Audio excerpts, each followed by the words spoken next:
যে হারে গরম পড়েছে, সকালবেলা উঠেই আগে চিন্তা হয় কতক্ষণে রান্নাবান্নাটা শেষ করব।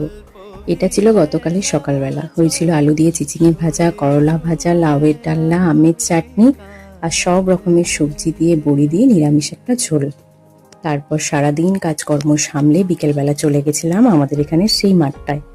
বাড়িতে এত পরিমাণে গরম হচ্ছে, কিছুতেই থাকা যাচ্ছে না। 2-3টে ফ্যান চালালেও মনে হবে যেন আগুনের তাপ বেরোচ্ছে শুধু শুধু।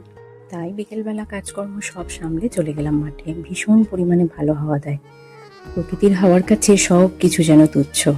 আমার ছেলেও ভীষণ মজা পায় এই মাঠে গিয়ে খেলতে। কালকে আবার 2টো ঢ্যাঁড়স জোগাড় করেছে। এবার এখন সে যাচ্ছে শাক তুলতে। এদিক থেকে ওদিক সারাক্ষণ ছুটে বেড়াবে। যদিও আমরা সারাক্ষণ কাছাকাছি থাকি, মাঠঘাট বলে কথা, কখন কি কোথায় ঢুকে থাকবে ছেলে মানুষ ও অত বুঝতে পারবে না। আমরা শাক তুলছি দেখে যে কোনো শাক ছিঁড়ে ছিঁড়ে আনছে শেকড় সমেত আর তুলছে। আবার বললে বলছে, তোমরাও তো তুলছো, তাহলে আমরা কেন তুলবো না। কি যে মজা করেছে, সারা মাঠ পুরো চষে বেরিয়েছে।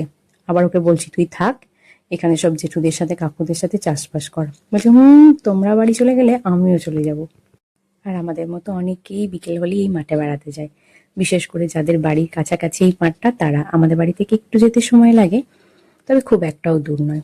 বসে বসে মাটিতে অনেক শাক তুলে খাওয়া দাওয়া করে এবার সন্ধে হয়ে গেছে, বাড়ি ফেরার পালা।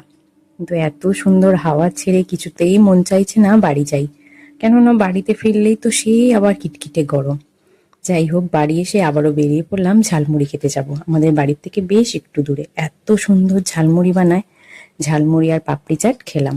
একদম রাস্তার ধারে, কিন্তু বেশ অনেকটা যেতে হয়। সেখান গিয়ে আবার খবর পেলাম বাড়ির কাছাকাছি চড়ক মেলা বসেছে।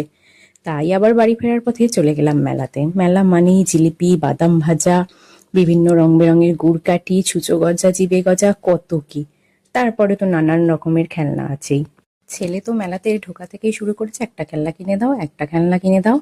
আগে ওকে বললাম পুরো মেলাটা ঘুরে দেখি, ফেরার পথে কিনবো।